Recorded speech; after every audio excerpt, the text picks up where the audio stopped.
guys, welcome back to my channel. My name is Tiffany and we are on day four of Vlogmas.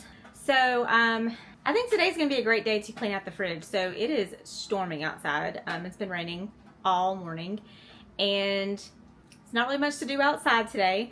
I did go this morning and I got my oil changed in my car, so that was nice to have to drive in the raining weather. So yeah, so I want to clean out the fridge. I want to get anything that might be expired out of there. I want to wipe down the shelves, and I'm going to do that in our fridge that we keep like all of our groceries in, and then I'm also going to do it in our other fridge that we use for like drinks and stuff. So anyway, so I'm glad that you guys are here, and I hope that you enjoyed the video today. Let's hop to it.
Okay, y'all, that is it for today's clean out. Even a short vlog counts when you are taking care of your home little by little. This video was actually way shorter than I anticipated it to be, but I'm so glad that I got this done. If you enjoyed hanging out with me today, don't forget to like, subscribe, and tap that bell so you don't miss any future videos. I've got another one coming your way tomorrow for Vlogmas Day 5. Thanks for being here, y'all. See y'all soon.